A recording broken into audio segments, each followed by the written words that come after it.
This week on the Analog Circle podcast, could we see the new rumored God of War sooner than we thought? Well, according to reports, that should be the case, but we will discuss. Fable does not appear to be getting a delay. We remember some reports came out that this game would be dodging GTA 6. Well, it doesn't seem like that's going to be quite it. We get more information on PlayStation 6's alleged price. My gosh, consoles are expensive, and many believe that the PS6 will be no exception, but might be a little bit of light at the end of the tunnel. And Halo Remake, the campaign. The release date has been revealed, allegedly. But all of these stories can be found here and a whole lot more in episode 281 of the Analog Circle podcast. I am your host, Keon Mitchell, and welcome to the show. Come on in, sit down, and relax, because we're going to have a great conversation today. And if you're traveling, hopefully we can accompany you to your destination. Now, as always, if you want to be a part of listener feedback, which we have been on a historical run, if you want to be a part of it, you can do it two different ways. You can either call in at 667-284-9057 and let your voice be heard. Or you can email the show, and the email address is simply theanalogcirclepodcast@gmail.com. So y'all saw the question, and y'all know what we're about to cover. Let's get into question of the week. And of course, I know you saw it before you clicked on the episode, but let's go over it officially because this could change a lot of things. So the question is, will Xbox go back to exclusive games? Now, the talk behind this is stemmed from one guy who has been kind of accurate, semi-accurate on quite a few things that he has said in the past, and gotta give him his credit. He was the first guy to actually get Miss Sharma, Asha Sharma, Xbox's CEO, to actually speak. And this is, of course, Mr. Jez Gordon, who actually said this. He said, now, of course, I got this. I want to give them their credit, too. I did get this from PureXbox.com. But this is what Jez actually said that is sparking this huge conversation that has been going on around the industry. He said, quote, "There are very, very, very big discussions about the exclusivity stuff going on right now. They do recognize the value.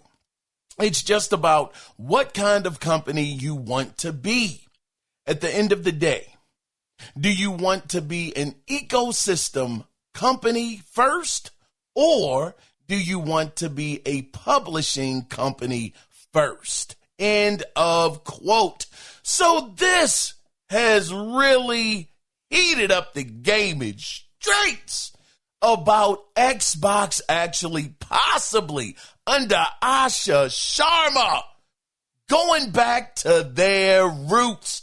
I will say I would absolutely love for this to happen. I am a firm believer that gaming is at its best when all of these companies are vying and fighting hard for our dollars. As long as there's competition, I feel like that breeds innovation. And innovation is the spoils that us, the consumer, get once these companies have been in it. Blood splattering everywhere, virtually console blood being spilled all over the place. This is what we want. We do not want one company being dominant over everybody else. The last thing any of us should want is a one console world.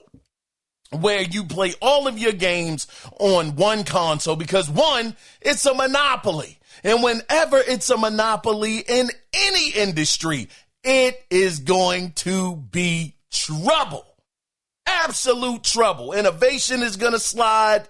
People are going to get lazy. Prices are going to go through the roof. We already see it right now. Prices are high as the sky when it comes to these consoles. So the last thing you want to do is have an environment where nobody is fighting for your dollars. And that's why I am hoping, man, you don't understand. I am hoping that Xbox does this. Asha Sharma, I got to say, man, she has really come in here and she has been taking care of business. God, dog. We got to wait and see what happens. But she's on a bit of a run right now. If she can pull this off, if she can go up there and convince the big boss to actually go along with this, oh my gracious, it would be amazing to see Gears of War, Xbox only, Fable, Xbox only. I know they can't do Call of Duty. That would have been a dagger in the heart. God, dog. I would have loved to have seen them be able to take Call of Duty off of PlayStation. That would have been an ultimate move. But we know that the FTC and different things that they had to sign, they can't do that, at least I believe for 10 years. Well, that 10 years is moving. I will say, when did that deal actually close? What, about 3 years ago? Maybe 2 years ago? I mean, you got about between 7 to 8 years left before you might have to renegotiate that. Now, again, we got some news on Call of Duty a little bit later that I don't know, things could be changing with the game as far as Xbox is concerned. But we'll get to that a little bit later. But right now, I believe that they need to do this. You know why they need exclusives? Because PlayStation is not giving up a doggone thing. PlayStation is the Terminator out here. That Terminator is out there. It can't be bargained with. It can't be reasoned with. It doesn't feel pity or remorse or fear. And it absolutely will not stop. Ever. Until you are dead. PlayStation is never going to stop keeping their foot on Xbox's neck. Here it is. People thought, I don't know why people thought this was going to be the case, that if Microsoft went out there and played nice with PlayStation, hey, guess what, guys? We're going to let you get Forza, get Halo, Gears of War, all of our key franchises that brought the brand to where it said, y'all just giving them away. Oh, man. The hurt was real. And I'm a PlayStation fan. I only have a PlayStation, and I was against it. There you got Fable, all these other games coming out. Stop it. Just stop it. They're not going to give you Spider-Man. You're not going to get God of War. You're not going to get Ratchet and Clank. You're not going to get The Last of Us. You're going to get nothing. Now I understand what Xbox is getting in return, them bringing their games over there. I get it. Show me the money. I ain't getting the money. No! They are making bank over there off of some of these games going over to the PlayStation, and I will admit, myself, I have picked up Senua's Saga, and it has been absolutely amazing. Absolutely amazing. But if we're talking about Xbox being able to have a chance of actually being dominant, I mean, I understand They've never like ran the gaming industry, but they have always been up until last generation. God dog, that was a massacre. They were running pretty close to PlayStation. They were on their heels. And I remember there was an episode, I don't know if it was Crimson Phoenix that asked me this. I don't know if it was Vaughn. I can't quite remember who it was, but they sent the email in and they asked me, they said, which console will you be getting first for this generation? I said, I'm getting the PlayStation 5 hands down because they align with more of what my console beliefs are. Exclusives mean something. Exclusives are your life blood. They make up the personality of your console. They are the lifeblood of what you have going on. And Xbox is out here giving PC exclusives. They don't have to pay as much for Game Pass and, all of this other stuff. I just felt like Xbox completely lost their way under Phil Spencer, who wanted to be, we are the world, we are the children with everybody. And I'm saying to myself, no, you just can't do that, Phil. You got to give people a reason to want to go out there and buy your console. And if you're going to give, understand they're not giving their games away. I get that. You got to buy them. But you're giving people less and less of an incentive to go out and support your brand when you do that. So, yes, I don't know. I got to be honest, man. I've gotten so hyped up about the Xbox brand over the last couple of weeks just because of these awesome moves that they have been making. And we got something that we're going to talk about a little bit later that Xbox is doing this week, which is another awesome thing. But I just feel like man, y'all know my stance. As long as Big Boss is up there in the seat, in the driver's seat. What's his name? Y'all know the CEO of Microsoft. Satya Nadella. As long as he is up there, I don't know if he's gonna let Asha Sharma actually go out there and make these games exclusive. They're seeing the numbers. They're seeing what Starfield was, number 1 or number 2 in the UK, somewhere around there on PlayStation. They are doing numbers right now. And I don't know if he is going to allow for this to happen. I think he needs to. Absolutely would love for things to go back to how they were. Because overall, for real, if you want to keep it 1,000% authentic, Nintendo has been the only one keeping it G out here when it comes to the gaming code. None of their games have gone anywhere. None of their mainstays. Yeah, I know they dabbled on the phones a little bit here and there, but we saw how that went. They got up off of there.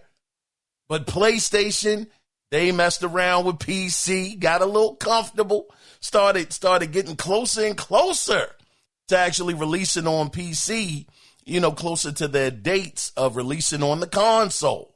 But we see that they're actually pulling back, which is a good thing. And, hopefully, due to the landscape of that happening, I'm hoping that Microsoft, Xbox, will do the same. I just don't know. If I had to answer the question, which I think it's only fair that I answer, I would say, I'll be honest with you, I don't think they're going to do it. I don't think so. I think they're going to keep everything exactly the same. Move this man! I'm just saying, man, listen, we know Satya Nadella wants money. He wants to get money. Now, unless Asha, she has a history of building these companies up, these brands, and getting the loyalty out of these people, that actually support the brand. That is her stronghold. That is her concentration, I guess, as it were. Her skill set is to be able to do that. Now, I would say that this would do wonders absolute wonders for the Xbox brand if they were to go back to this, because I will say, man, listen, I talked about this on listener feedback. I'm not going to rehash it too much, but it seems like these jokers are kind of on a bit of a run. Like I said, Senua Saga, I was a little upset about them one-on-one battles before I played that game. Oh my gosh, that game is sensational. Absolutely incredible. I would have paid $50 for this game, and I'm not even finished.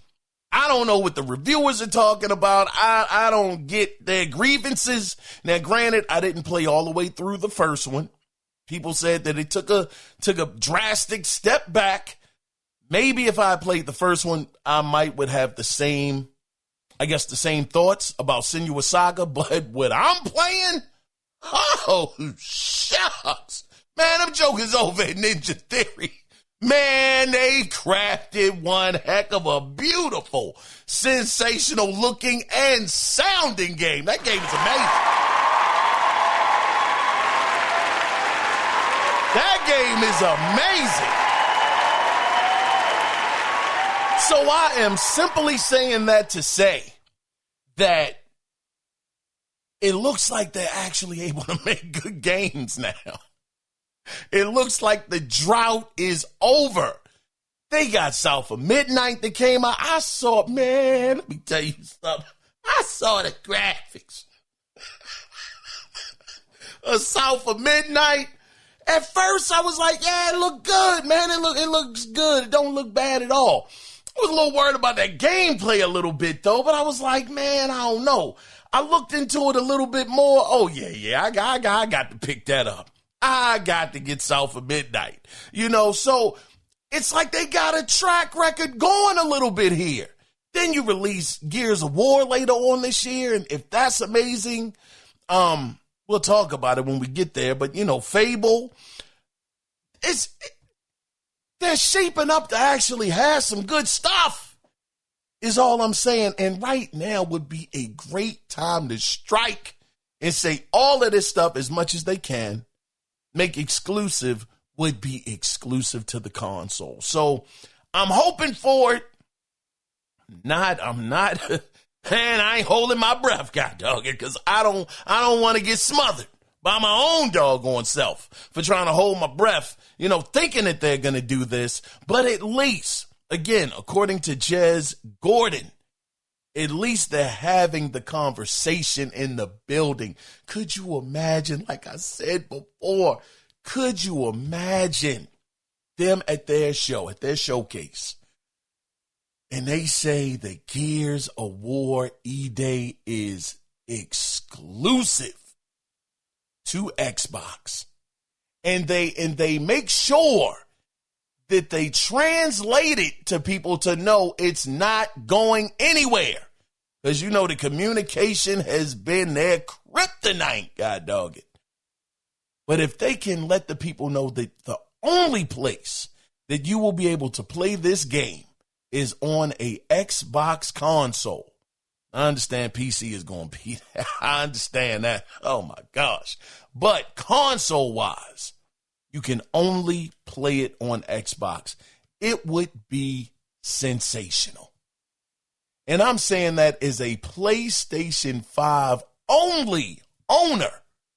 I don't have an Xbox. And quite honestly, didn't even plan on getting one once the game started coming over. Now, I will say, now, I'm not going to sit up here, I ain't going to lie to you good brothers and sisters, and say if Gears of War E-Day only released on the Xbox Series and the X and the S, that I would go out and get an Xbox, I'd be lying to you, because I would just simply wait. I would wait for the next console to come out. I would. But for people that have still not crossed over, and if they can do something about that price, they can market the Series S to the masses to get people over, I think they could have a winning formula by keeping their games exclusive. But as always, I want to hear from you, the listener. Will Xbox go back to exclusive games. I can't wait to hear you guys' thoughts on this. But with that being said, though, I want to go into the written, unwritten section of the podcast, and y'all know what that is. That's where I look up this stuff that I didn't necessarily write down, but I saved the article. So you guys remember it was a question that I was asking you guys. It wasn't the question of the week or anything, but I was asking y'all with this new scan technology that PlayStation has, where they'll be able to scan you into a game. I believe Gran Turismo is going to be the first one, or the first game to actually do this. Gran Turismo 7, where they'll actually be able to scan you into the game. I think it's called, what is the name of it? Is it Player Base? It's something along those lines, but they'll be able to scan you into a game. And I said, man, I think that would be dope to actually have the main character actually be you, your face, your body type. You're actually playing as yourself in the game. And I was like, would you guys be interested in that? Well, I mean, it seems like Push Square, they actually went out there and they did a poll.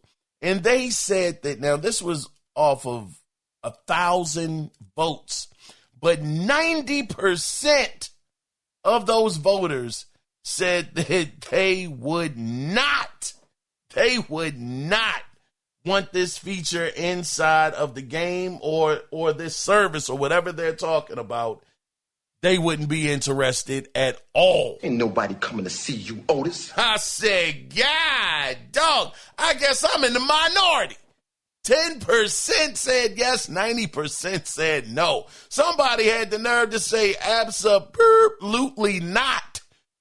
Golly, like they was offended. Oh my gracious. I think it's dope. I would love for this to be the case. I would love it. Some people said that 27% of people said that they had security concerns, which I can understand that, some security concerns, but most people said, nah, just get out of here with that. We don't want it. That's not something that we're interested in. Somebody doggone said, nobody asked for this. Bet this won't last long either. Make games. That's it. Doggone Joker said, shut up and dribble. God, dog. Oh, shucks. Just make the games and bring them to us. We don't want to hear nothing else. Gee, listen, man, I'm not mad at Sony for trying to innovate a little bit. I think it's cool. Hopefully they'll do something with it. I would definitely be one of the people that will want the service. I would be there for it day one, or the technology, if they were to make it accessible to us. I would absolutely do it 150%. But again, most people, 90% out of that 1,000 said no. The other thing that I wanted to cover here in the written, unwritten section of the podcast is, now this was interesting. Now, I'm not going to be able to read this whole thing, but this was an article I got from Insider Gaming where Ed Fries, he actually led the team at Microsoft that launched the first Xbox in 2001. Now, a quarter century later, he's opening up about the early days of Xbox specifically. He discusses how some companies sought to prevent monopolies in the 2000s, but had to be cautious about the level of support they gave the new challenger. So basically, Ed Fries, or Freeze, is it Freeze? I think it's Fries. Let me see if I can find, here's the YouTube channel right here. I want to bring this up that way that you guys can actually check it out for yourself. This is off of, here we go. I'm bringing it up right now. So you can actually check out this interview at the Expansion Pass. The Expansion Pass is where you can actually check this out at. Hold on, let me see. I'm excited to have you here. Here we go. to celebrate Xbox's 25th anniversary. And man, when you hear 25 years of Xbox, Ed, what's the first thing that comes to your mind? Well, I think first, I'm really grateful that Xbox is still around 25 years later, and that brother said alive. Yeah, dog. Yeah, they holding on, man. They holding, brother. Hopefully with this possible exclusivity situation going over and them actually getting them back, maybe, just maybe, they can make a roaring comeback because they have the games to be able to do so. But again, if you do want to listen to this, they actually talk about the early days where they were going to Square Enix, they were going to Capcom, just trying to get these deals done. And they had a bit of a tough time actually making that happen during that time period. So again, if you want to check it out, the interview was about an hour and 20 minutes long, and the YouTube channel is The Expansion Pass, and the title of the interview is Ed Fries on Halo, Bungie, and Building Xbox 25th anniversary. So definitely check that out. This was actually recorded back on April 8th. So this is actually over a week old at this point, but definitely had some very, very interesting information, some good information, about the background of what Xbox was facing at that time and how hard it was to actually get in there. I mean, here it is. Here's a quote right here that said, "I would go out to Japan fairly regularly and meet with Konami, meet with Capcom, meet with Square, meet with Sega, and some of them we were able to do deals with some of them, but we weren't with others. They were able to do some deals after I left with Square, but it was always a tough discussion because they wanted Sony to have competition and wouldn't be too overt in their support for Xbox. They couldn't make it too obvious that they were supporting Xbox." That is crazy. PlayStation is overlooking these jokers like a hawk. Pretty much that's what he made it sound like. Like they couldn't make it too clear to Sony that, look, we are actually supporting Xbox over here. Major publishers and developers, Capcom, is out there having to creep and sneak, getting deals done with Xbox. But that was definitely the climate back then, so they had a heck of an uphill battle. And again, if you do want to check that out, go over to the YouTube channel. I think you guys would definitely enjoy that. But with that being said, though, guys, let's go ahead and let's get into what we all come here for, and that is no doubt the gaming news that went down. I think we're going to be here for almost 2 hours, but let's see what we can do. So this first story comes from Insider Gaming. So we got to get into some rumors. Get all these rumors surrounding me every day. So according to a user on Reset Era named Black Bait, Assassin's Creed Black Flag Remake or Resync will be announced on April 16th. That's tomorrow. And according to Insider Gaming's internal documentation, Resynced is scheduled to release in Q2 fiscal year 2027, which that comes out to be between June and August of this year.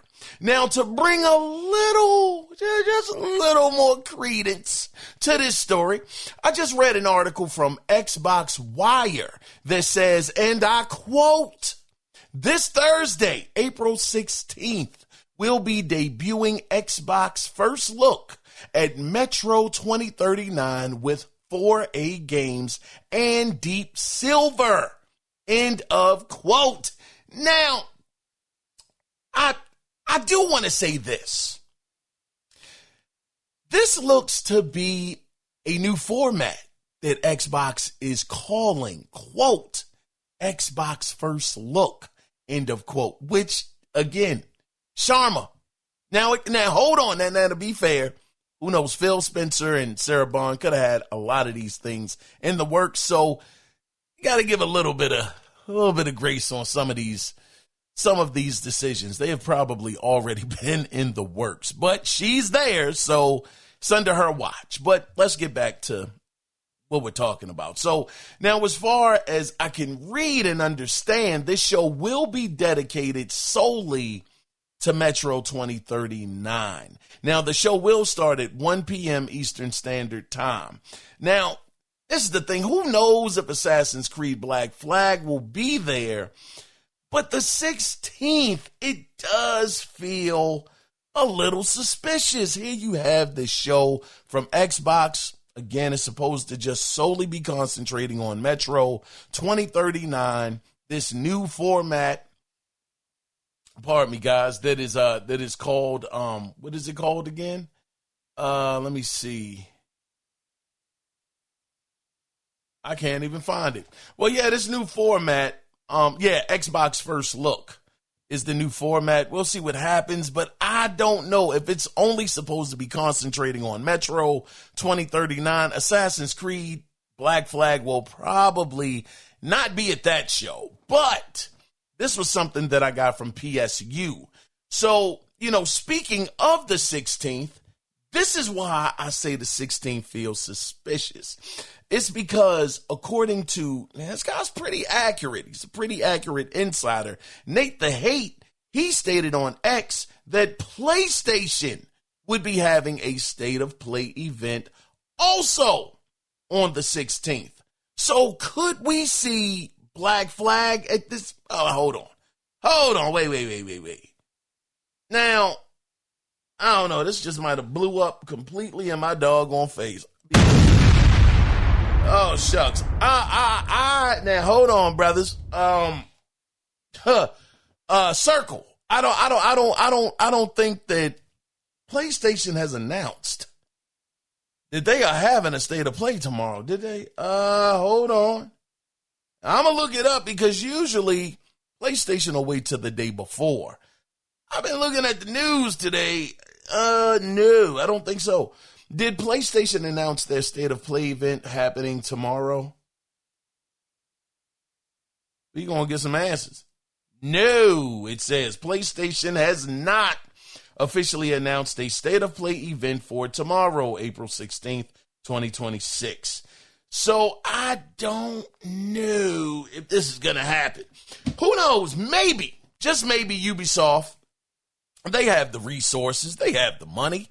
They've had some kind of tough moments in the last couple of years, but they could have the budget to actually just make a trailer of this on their own where they don't necessarily need to have it at a show. They could just make a trailer, everybody can see it, maybe do a small breakdown of what you can expect out of the game with this resynced version, this remake, and call it a day. And it could just be that simple. But tomorrow is when we're supposed to allegedly get Assassin's Creed Resync, get our first official look at this game. So who knows what's going to happen? But one thing is for sure.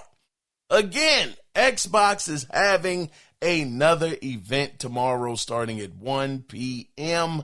Xbox First Look. And I will be interested to see what happens at this event. So stay tuned for that. But let's go ahead and let's get into the next story because I'm going to try to get us out of here in an hour. So we got this story from Insider Gaming as well. So just a few days ago, we heard from one of my favorite insiders. I don't know this brother. Hopefully I meet him one day. Jeff Grubb, excuse me, guys, who said that Fable could possibly be delayed due to not wanting to clash with GTA 6's release. And quite honestly, what game wants to be out at the same time as GTA 6? They are the bully. They are Debo. When it comes to their release date, everybody is tucking their jewelry, putting their watches in their pockets, putting their wallets in their front pocket or hiding it in their sock. Because they ain't trying to get robbed out here. GTA 6 is going to shut down Everything. Ain't nobody going to be getting no motion. Nobody is going to be checking for certain games that release close to or around that time period of GTA 6. So everybody is pretty much trying to hide when that date comes up. So this is why Jeff Grubb said that Fable could be delayed, because they trying to duck the smoke with GTA 6's release, which I don't blame them. Now, some thought that it could be delayed into early next year. That was the other thing that we had heard, which makes sense, especially when you think of the number of games Xbox has and will release this year. These guys have been doing really, really good, man. Over the last 2 years, they've been doing pretty doggone good, man. Maybe even, I'll say the last two. I ain't going to give them the last three. Last two, they've been pretty solid. But it looks like Fable fans will be able to rest a little bit easy, because an ex-user named I think his name was YoHood Y, YOOHOOD, and the letter Y. They added Fable's official page and said, really looking forward, well, they said, quote, really looking forward to Fable, end of quote. And Fable, the official page, they responded by saying, and I quote, excited to welcome you back to Albion in autumn 2026, end of quote. And this tweet was dated April 11th, 2026. So it looks like it's still coming out this year. They still in the fight.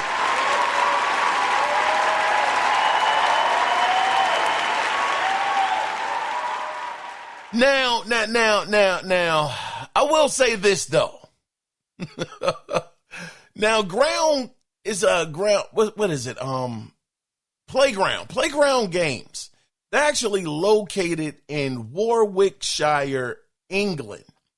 Now, this is where some logistics, it can be a little interesting, because autumn starts there from September 1st to November 30th.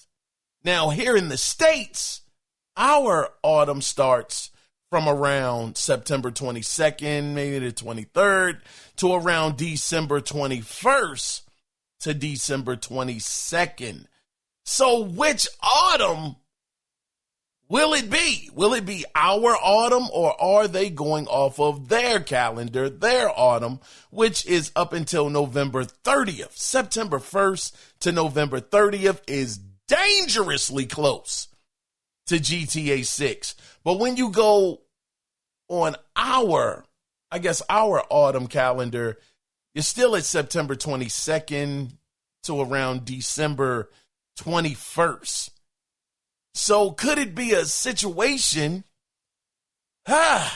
where they actually... See, this is where it gets tough, man, because if you're going to release in December, you can't release in September. Wolverine is coming out then. Then you got October. I don't even know what game is coming out in October off the top of my head. Maybe Call of Duty comes out. I don't think Call of Duty is going to duck smoke, though. I think they'll go up against GTA 6 and won't care. And they'll sell. So I just don't know. I don't know exactly where Fable can land safely. Because who knows? Gears of War might be out in October. And it's like, so you got so many of these games that are coming out in such a short period of time. And my goodness, this year has been absolutely incredible with games. I mean, here it is, Pragmata, Capcom. These jokers out here running the table right now. They got another hit with an 85. Pragmata is sitting at an 85 right now. A new IP. And they're running the table. Resident Evil 9, possible Game of the Year contender. Pragmata, they're saying, a possible Game of the Year contender. Omnimushu is supposed to be coming out sometime this year. So it's like, where the world do you fit Fable? With possibly Gears of War coming out, Grand Theft Auto. It's so many games that are releasing. It is nuts. So I don't know. I hear them and I believe them, when it comes to this game actually not being delayed and still coming out this year. But exactly where will it fall is the bigger question. So we will definitely see. I know that I was actually doing a little bit of, not a whole lot of research, just kind of in passing, some background on Fable. And this new Fable, it looks like you're actually going to start out as a kid, as a child, and actually grow up into adulthood. So that should be very interesting. And I'm not very familiar with the Fable franchise. I think I played Fable 3, dropped it after maybe about an hour or two. And that was that. Matter of fact, I bought that game. Man, shout out to Dre. It was a brother, a young brother I used to work with named Dre, who used to, man, back then, brother was broke. I was broke. And I remember him and someone else. I'll wait to get their permission to tell y'all that story. But somebody else that I worked with, these two brothers used to look out for me, man. They be like, look, Keys, I know you ain't got the money, man, but look, I don't want to take these games to GameStop because they really going to rip me off. So how about you just give me $30? $30 for the game. We call it a day. I'm like, bet, man, that'll work for me. $30 is great. So I remember I picked that up from Dre, played it. It wasn't a bad game. I don't know why I dropped it, but it was what it was. So I didn't have too much of a introduction into Fable, but with this one, I'm really, really looking forward to it. And I'm glad to see that, finally we're going to get this game releasing, hopefully still sometime this year, and I'll be able to check it out over on the PlayStation 5, when it does release. But anyway, we'll see what happens in the future with Fable. But let's go ahead, though, guys. I don't think we're going to make that hour. But let's go ahead and move on to another story that I got from T3. So, in Quick Switch 2 news, 007 First Light won't release on May 27th like the Xbox Series and PS5 and PC versions, but instead it will release, quote, later this summer, end of quote. So unfortunately, no date has been, revealed, but at least it's not too far from the other platforms' release. So yeah, on the Switch 2, you gotta wait just a little bit longer. I'm a little on the fence on that game. Are any of y'all actually picking up 007 First Light?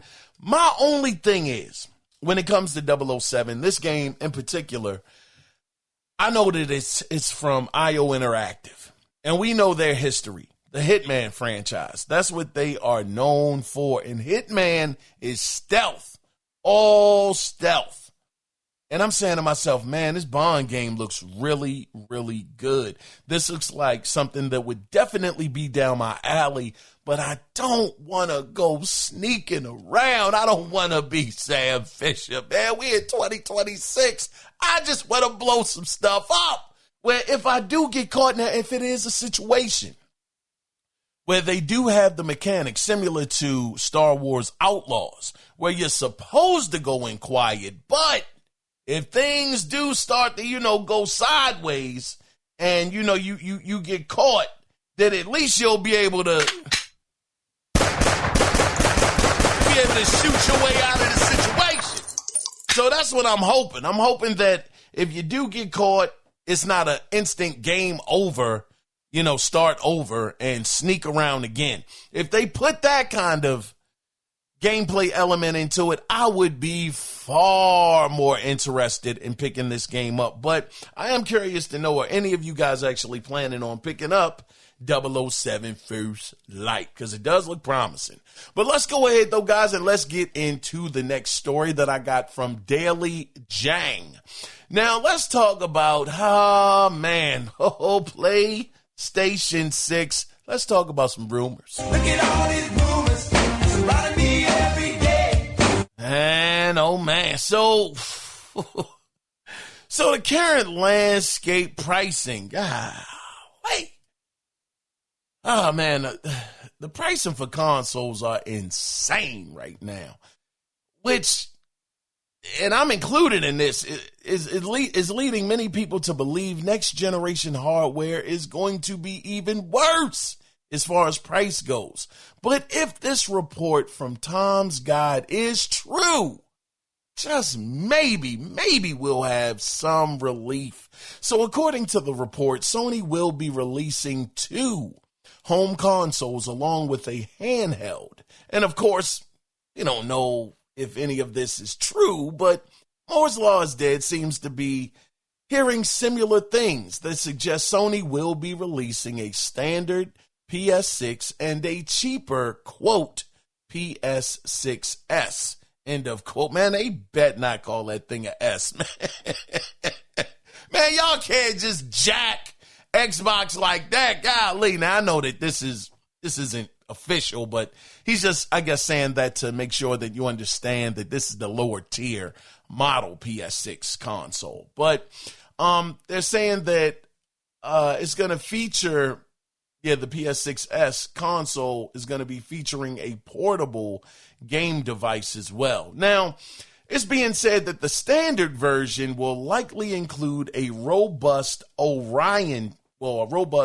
quote, Orion chip, end of quote, ensuring enhanced performance, while the more affordable version is expected to include a less powerful Canis, end of quote, chipset. Now, man, as far as the pricing goes, and that's the most important thing, and again, I cannot stress this enough. These are all rumors right now, so don't take this as the actual pricing. Take it with a mustard seed of truth, all of these numbers. But the budget-friendly version will start from $350. $350. Can you believe that?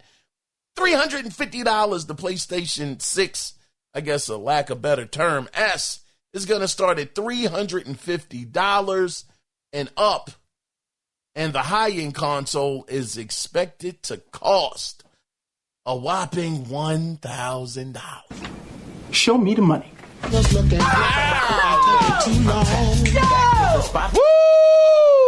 $1,000. $1,000, y'all. He was on crack. Ho! Yeah, this is going to be interesting. This is going to be very interesting. I don't know. $350, I know that ain't doggone happening. That's PlayStation 4 prices. I darn sure know that ain't happening. No doggone way. Maybe $550. $550 would be great. $600, you're starting to push it. But I might be able to do that. Nah, man, I want $500, man. I want $500. I don't care. I'm worried about me. I'm not worried about the company. I want doggone $500 for the next console. What you talking about, Willis? Man, listen, I'm just saying. I'm not trying to pay more. I'm trying to pay less. I'm trying to pay less. Now I want to have a great product. I want to have a great product. Now, if I got to pay for the better product, costs a little bit more, I get it. But still, I'm always stand on the side of budget friendliness. As far as saving my pockets pain, saving my pockets financial pain. I want it for $500, Sony. Can y'all make that happen? Can you make it happen for $500? That's all I'm saying. What did he say? I'm just saying, man. Let's make it happen. But anyway, this is the other thing I did want to mention. I did pull up this article to kind of contrast what's going on with this article. And this article I got was from WCCF Tech. So the headliner of this is, I didn't write this down, I'm looking at it right now on their website. It says, it's not $1,000. PlayStation 6 manufacturing data analyst highlights how tariffs are the only real threat to pricing. So I went down here and they actually had a breakdown. They talked about the components. They talked about the APU die, the board, the cooling, well, not the battery, but the SSD, the RAM costs, total BOM, MSRP, and all of this stuff. And when you put all of that out there, according to this report from WCCF Tech, and this is actually from Leaker Kepler L2.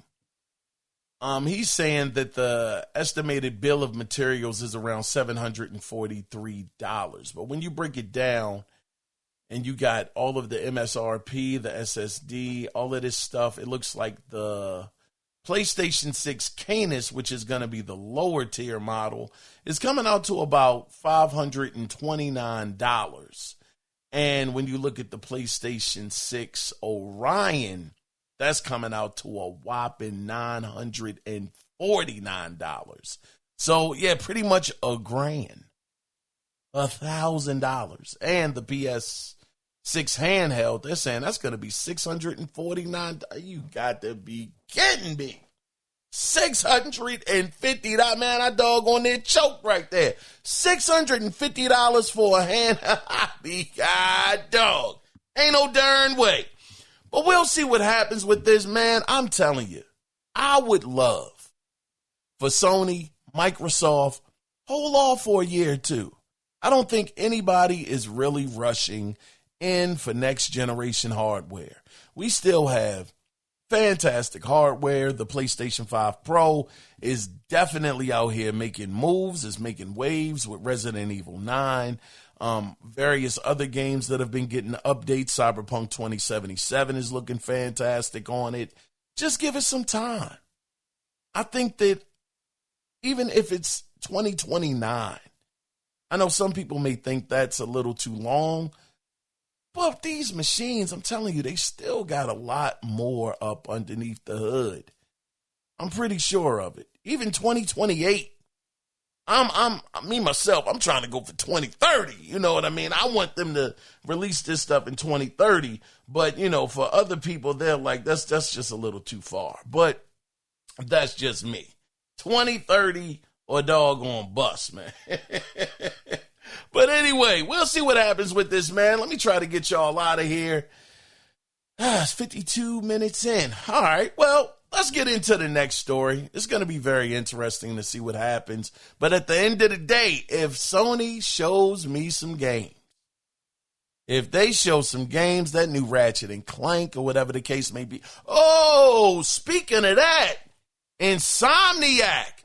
I didn't write this down either, but the person who is the face model of the Spider-Man games on PlayStation, he actually had a photo up on X where he was showing himself with his arms, you know, out and kind of like him actually doing the webbing that Spider-Man does. And he said, I think the caption read, you know, if you know, you know, which means, you know, there was kind of making people believe that Spider-Man 3 is actually in the works. And we know that Insomniac, the way that they work, Insomniac is phenomenal at what they do. So who knows, maybe it could be Spider-Man 3, or maybe, and this is what I'm hoping for, it'll be that Venom DLC that we've been hearing about for a while now.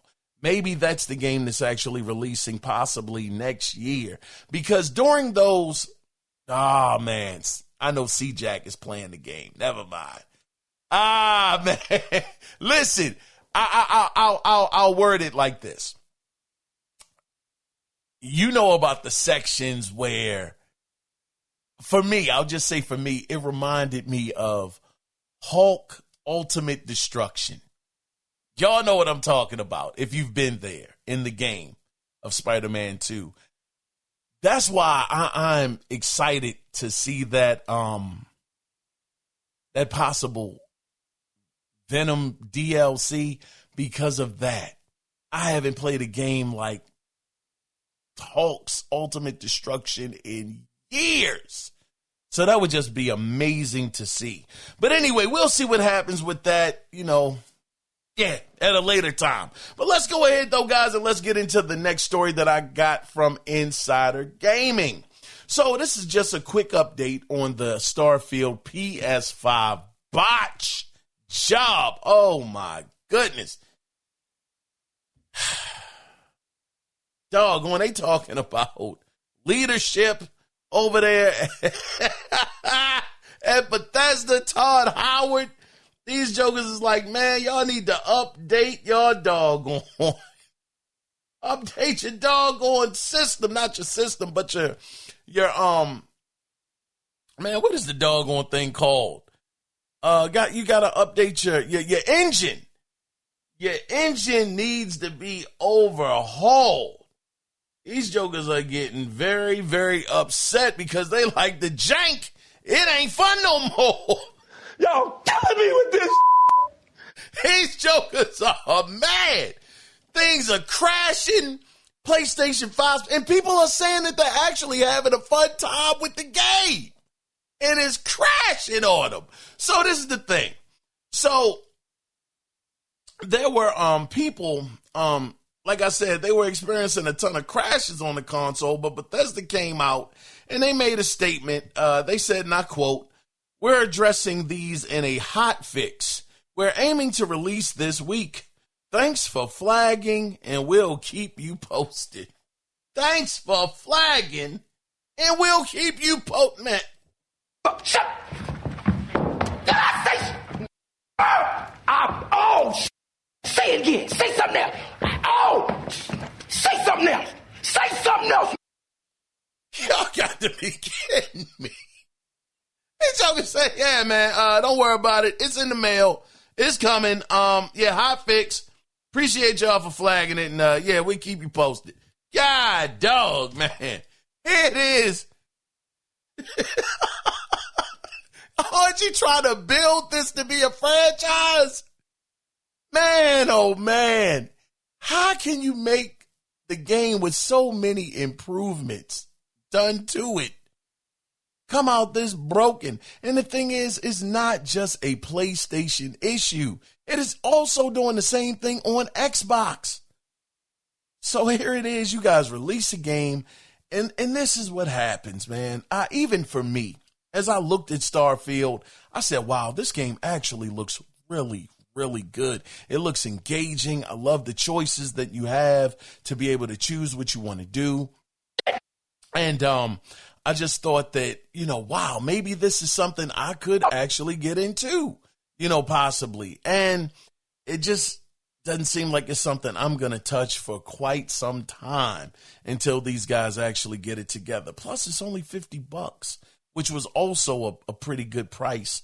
So, yeah, hopefully Todd Howard and the team, they'll get this fix over there sometime this week. They didn't give a specific day when it'll be arriving, but, who knows? It might arrive on Sunday. Sunday is usually the beginning of the week. So hopefully it's there by Saturday. We'll see. But let's go ahead, though, guys, and let's get into the next story. Oh, man. I was just talking about Insomniac. Before we go any further, I would be remiss if I didn't acknowledge one of my favorite games from last generation celebrating its 10th year anniversary. It was on August 12th when it turned 10 years old, and that is Insomniac's Ratchet and Clank 2016 remake. My gosh, what an amazing game.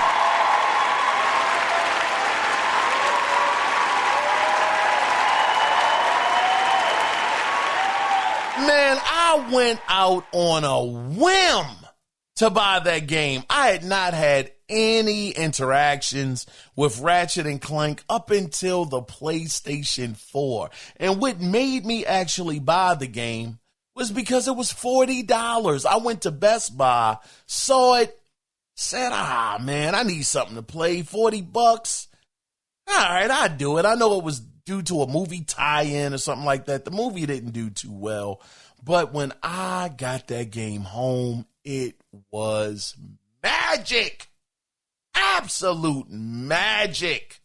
I couldn't believe it. I said, this game is so much fun. The weapons are amazing. The gameplay is incredible. The graphics are insane.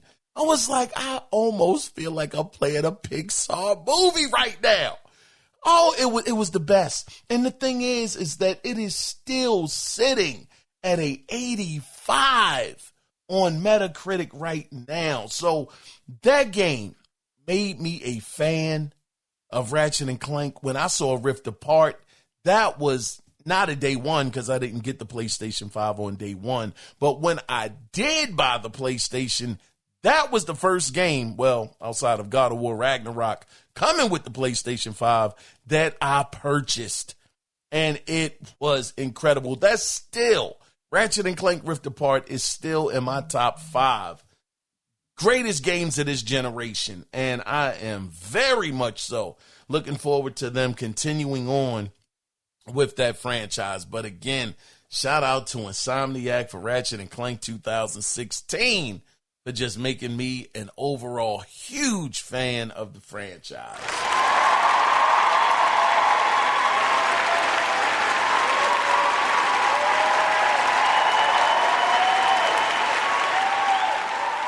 Now, also, this is another thing I want to do, too. I want to give a huge congratulations to Hazelight Studios, who were actually, these guys were behind 3 big titles. They were behind No Way Out, It Takes Two, and Split Fiction, which is their latest game that they released. Now, they have now crossed over 50 million sales of their game. So here's the breakdown. Now, It Takes Two has sold 30 million copies since its release back in 2021. A Way Out, which was their first game that they released, if I'm not mistaken, has sold 13 million copies since 2018. And Split Fiction, which came out last year in 2025, has sold 7 million copies so far, making it their fastest selling game to date. So shout out to those guys over at Hazelight, and I hope you guys continue to innovate in the 2-player co-op space. Congratulations, fellas.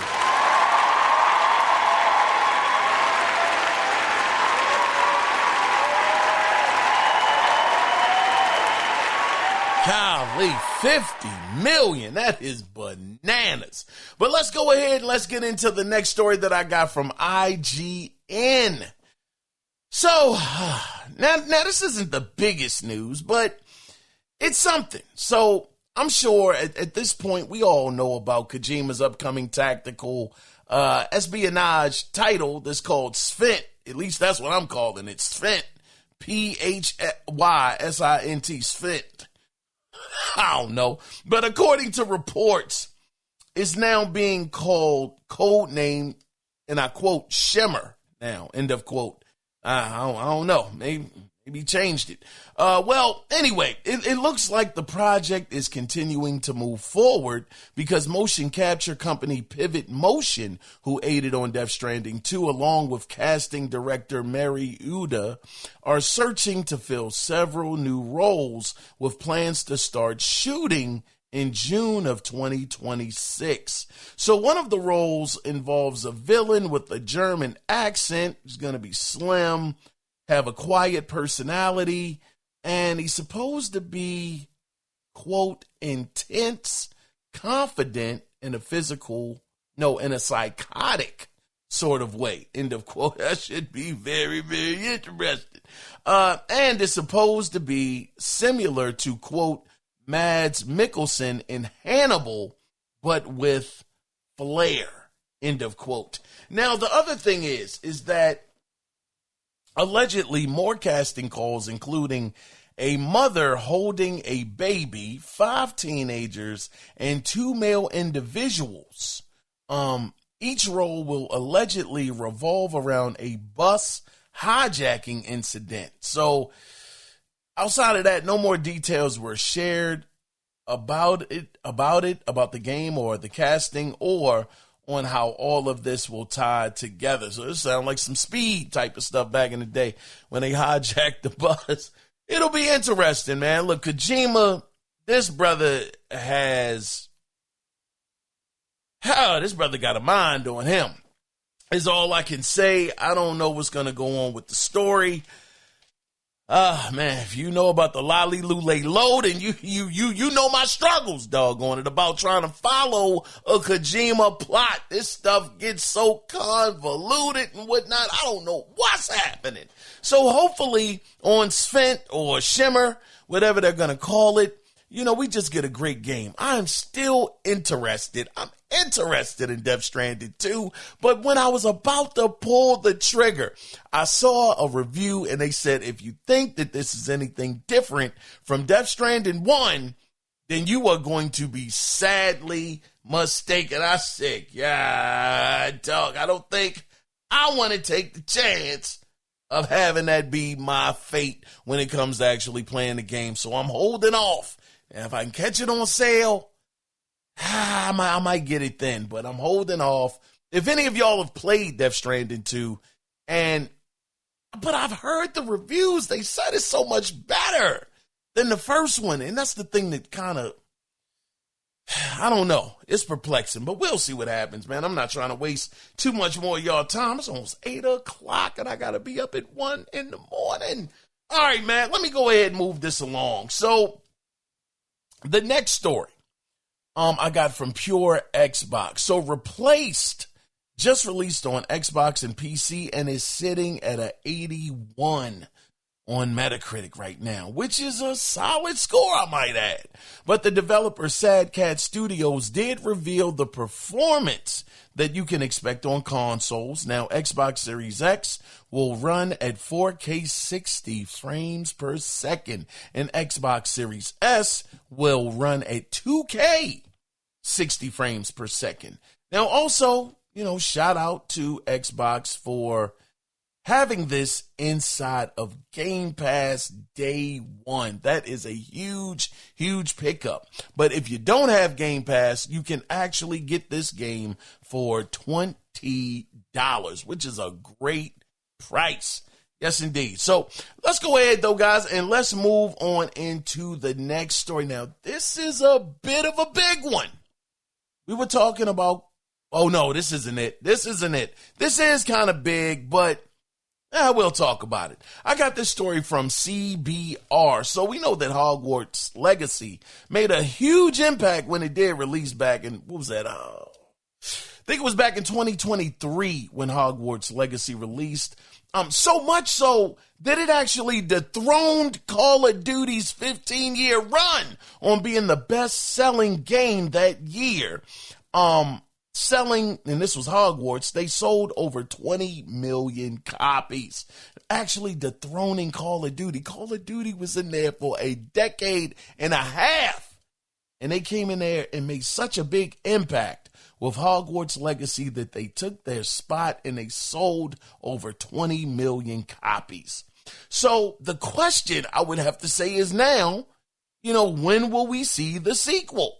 Well, according to Potterheads, James and Sue over on X, they were breaking down job listings that have been circulating for roles on Hogwarts Legacy and the confirmation that the release of the reboot series on HBO and Hogwarts Legacy 2 are being coordinated together, which is interesting because they're guessing that the game should release in late 2026 to early 2027.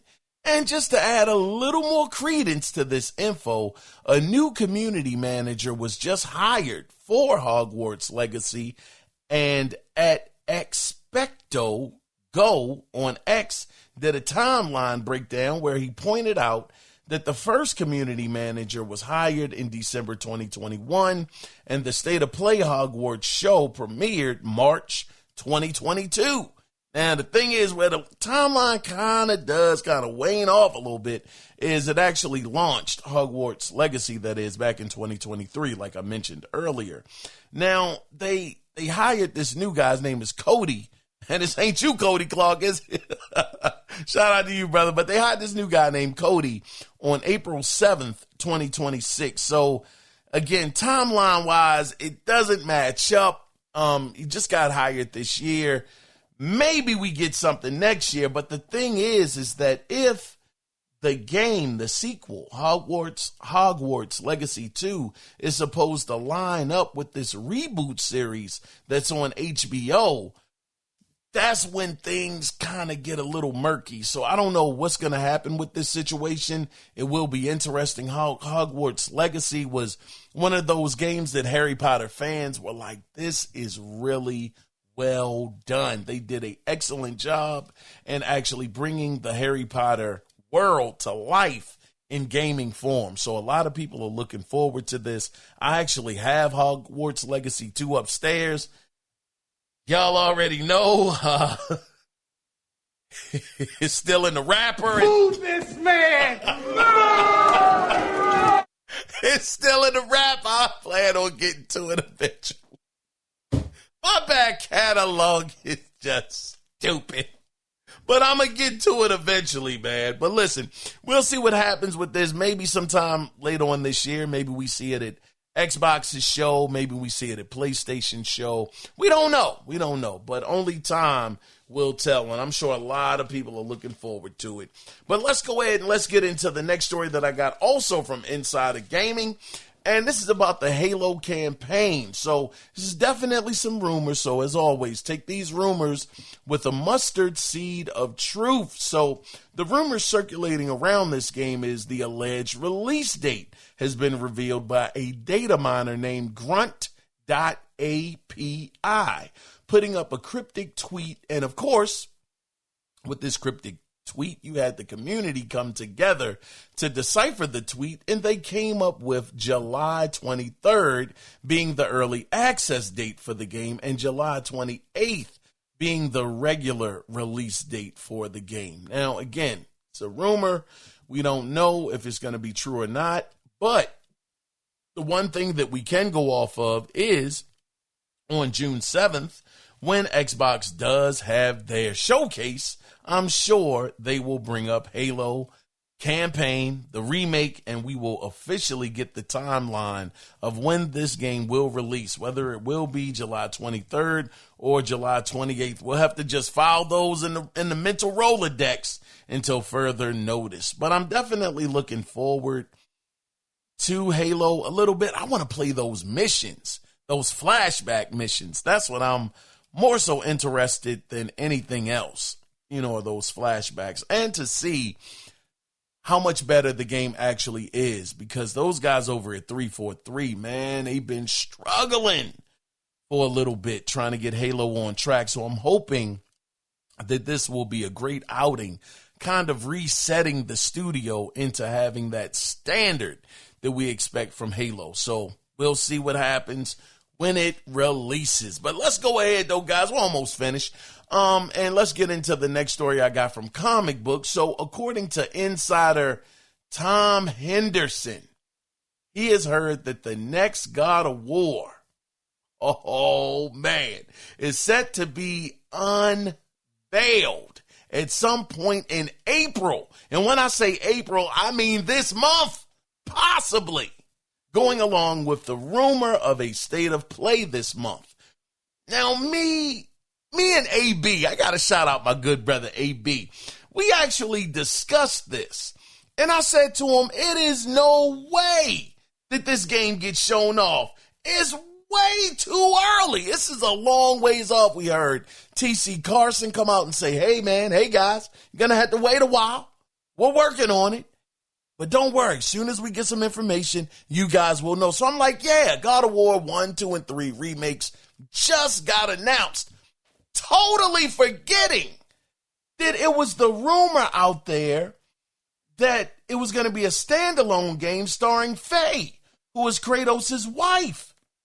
And rumors also stated that this will be more of an RPG in nature, this game, and will play, I hope so. It's going to play like Devil May Cry. Oh, man, as far as the combat is concerned, that sounds so dope. Now, this is the thing. I actually got some more news on this today. I'm hoping it's true. they said that this is going to be a mixture of Japanese and China. Hold on, let me find it, because I don't want to botch this one. Hold on, because I am so interested in this game. Faye stuff happening before possibly her and Kratos met each other. Then you got Brock, because they got history together with Faye. Oh man, the sword and all of that stuff. I am so excited. Sentry, maybe we see what happened with them, and their relationship back then, like where the man, am I going into spoilers? I'll just say, if you've played the game, you know what happened with their relationship. Maybe they get into why that happened during, Faye's storyline of what happens when they were crafting her weapons and things of that nature. I think it could be some meat and bones here. I mean, not bones, but some meat and potatoes here when it comes down to this game actually releasing. I am excited about it if it is true. But let me look up what they were saying about some of the lore of this game as far as, what it's going to focus on. The rumored God of War game starring Faye, Kratos' wife. What kind of, how can I say it? Is this game going to have Japanese and Chinese? I'm trying to figure out how to word it. Let me stop there for a minute. Hold on. What is it called, y'all? Because you had the mythology. Okay, all right. Hold on. Sounds like you're trying to figure out how to describe the mythological setting or the cultural themes of the rumored project. If you are referring to the speculation surrounding a game centered on Atreus, Loki, or a potential spin-off involving Angerboda, you might be looking for the term *** Pantheon. Nah. It sounds like you're trying to figure out how to... Hold on. Oh, man. All right, let's try this again. The rumored God of War game starring Faye. What is going to be the mythology of that game? I don't even know if I said that correct. The rumors surrounding the next God of War project, often referred to by fans as the Faye or Fade game, suggest a significant departure from the Norse saga, potentially shifting away from Kratos as the primary protagonist to focus on his late wife, Laufey the Just, Faye. According to recent reports and industry insiders, notably Nate the Hate and MP First, the game is rumored to explore a world tour of mythologies rather than being confined to just one. Potential mythologies. Nice. Leaks indicate that the game may feature a blend of several cultures. East Asian mythologies. Several reports claim the game will heavily feature Chinese and Japanese mythological elements. Mayan mythology. There have been persistent rumors about the game finally visiting Central American lore, which was teased via wall murals in the 2018 game. Arthurian legend. Interestingly, some rumors mention a talking sword named Merlin, suggesting a potential crossover with Celtic or English folklore. Oh, wow. Norse roots. Since the game is rumored to star Faye and potentially Tyr, it will likely still be rooted in the Norse universe, possibly acting as a prequel or a parallel story showing their travels to other lands. Key game. Man, they're talking about Tyr supposed to be in the game as well? Oh, shucks, you got to be kidding me. Wow, could you imagine playing as Tyr? Man, that would be unreal. Wow. Now, I'm looking forward to this, man. I really am. I'm not trying to waste too much time on this, but this is a very, very interesting thing. Maybe we see it sometime this month. We know that Corey Barlog, he's been busy. He's been working. And maybe this is the game. Hopefully, this is the game he has been working on. Now, I do want to, I want to find something real quick here. Shout out to Mike J. Shout out to you, Mike J. Mike J sent me an article pertaining to PlayStation 5, and it's saying, now this is from IGN, says PS5 hardware sales spike. Says last month's announcement of a big PlayStation 5 price rise caused sales of console hardware to spike, with customers looking to buy ahead of the price increase kicking in. Matt Piscatella, senior director and video game industry advisor at Circana, took to social media to say that U.S. weekly unit and dollar sales of PS5 hardware reached 2026 highs during the week ending April 4th. The price rises came into effect on April 2nd.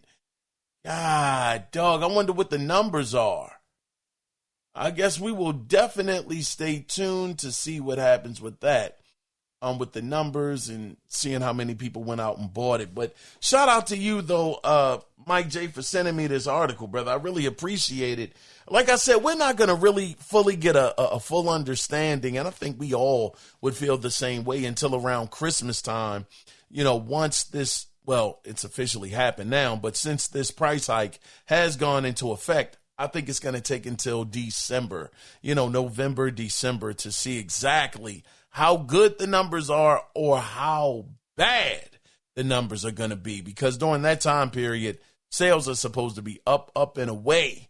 And if they are not, then that definitely will tell a story of the game. Well, not the game, but the console just being way too expensive. But let's go ahead, though, guys, and let's get into the final story of this week. Now, Xbox, and I got this from The Verge, but Xbox CEO Asha Sharma has admitted that, quote, Game Pass has become too expensive for players, so we need a better value equation. Long term, we will evolve Game Pass into a more flexible system, which will take time to test and learn around. End of quote. Now, this was from a leaked internal memo. So maybe the rumor, and this is where it gets very interesting, not super interesting, but interesting enough, because maybe that rumor that we heard of Call of Duty leaving day and date inside of Game Pass due to this, it could be true. Because I think they lost like hundreds of millions of dollars when it came to Call of Duty actually going into Game Pass day and date. So if Sharma is feeling like, and this is the thing, she continues to working and getting things in place, which are fantastic. Again, we can say that maybe these were the plans that Phil Spencer and Sarah Bond were working towards, but all I can go off of is Sharma is out here getting it done. She is working, and she is working at a blistering pace right now. Of course, we know maybe a year later from this time frame, it'll be all of her plan, and we'll really be able to see what she came up with all on her own.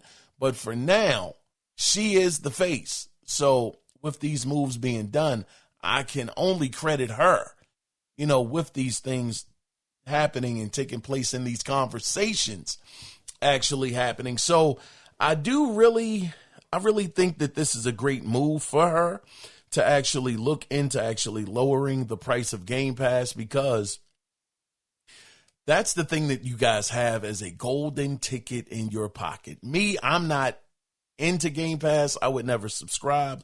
I would much rather buy my games outright, but I could be in the minority with that. I still like physical copies of my games. So, when 80 and 90% of the gaming landscape wants digital, I want physical. So I wouldn't say I'm the norm, but for people that are trying to get into Game Pass and they get an Xbox, it would be great for the two to go hand in hand. And if Asha Sharma can actually get a hold on that to maybe get it down to $20, like I was talking about last week, like we discussed, if they can get a tier where it is strictly just Xbox games, Xbox exclusives in that tier for $20 or so, that would be a really, really good tier for people to jump into, because they have more than enough games to actually make it worth somebody's while. Now, again, you're going to have to wait for the games to release, but you'll have a nice amount of a library there to play. So yeah, it's just good to see that Asha is out there working, trying to make these deals happen and trying to get Game Pass to a price point that is attractive to the average consumer. And that's what you want to do. You want to make sure that you're getting as many people into your service as possible. And I really just feel good about this young lady.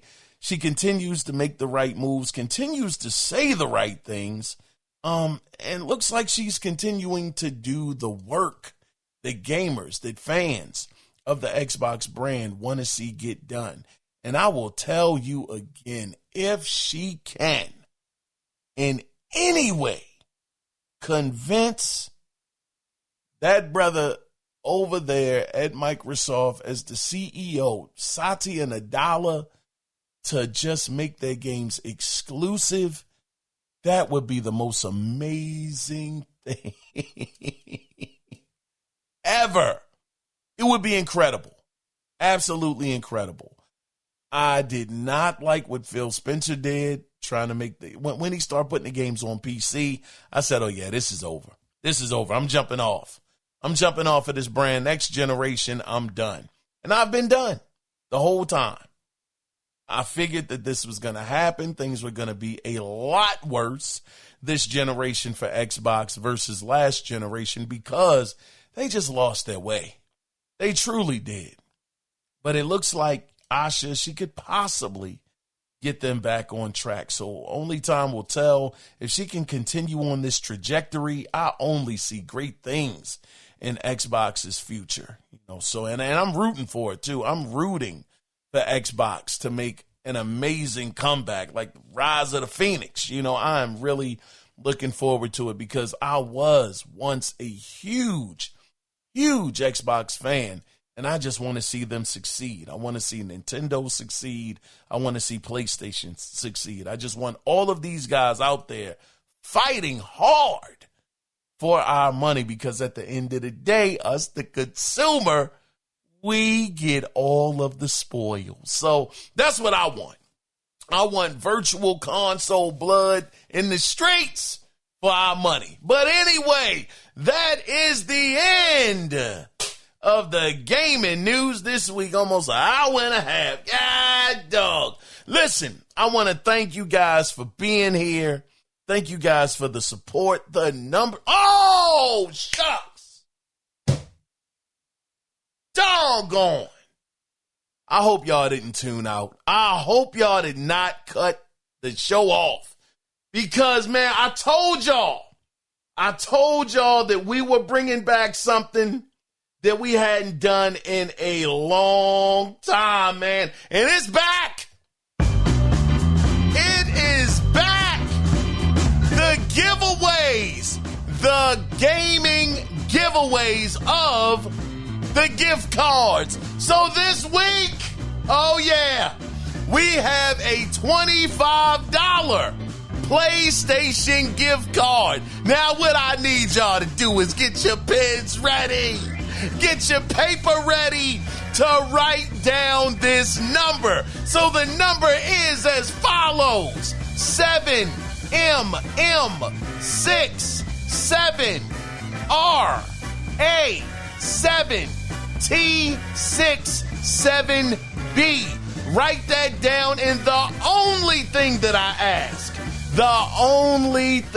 I ask of you guys to keep this going, because we used to do this years ago, but I stopped doing it because nobody would ever write in to tell me that they got the card. And then it would be a situation where somebody might try to download it and they're like, oh man, the card has already been used. And it makes me look like I'm lying. So the only thing that I ask, because I want to keep this going. I love doing this. I appreciate you guys so much for being here every week. And like I said, the numbers are going up. So I am really, really appreciative. And it's just a small way of me just giving back to you guys. So if you want to keep this going, the only thing I'm asking is that you email me. Let me know at the Analog Circle Podcast at gmail.com that you got the code. That's it. Or you can call. You can call at 667-284-9057 and just let me know, hey, Keys, I got the gift card. And that way I can announce it. I can announce your name, of you winning it, give you a shout out, and we can keep it moving. That way somebody won't think that it's being fraudulent, me, with the card. So it's just a small token of me saying thank you to you guys for all of your support. And I truly, truly appreciate all of y'all. So thank y'all again so much for everything.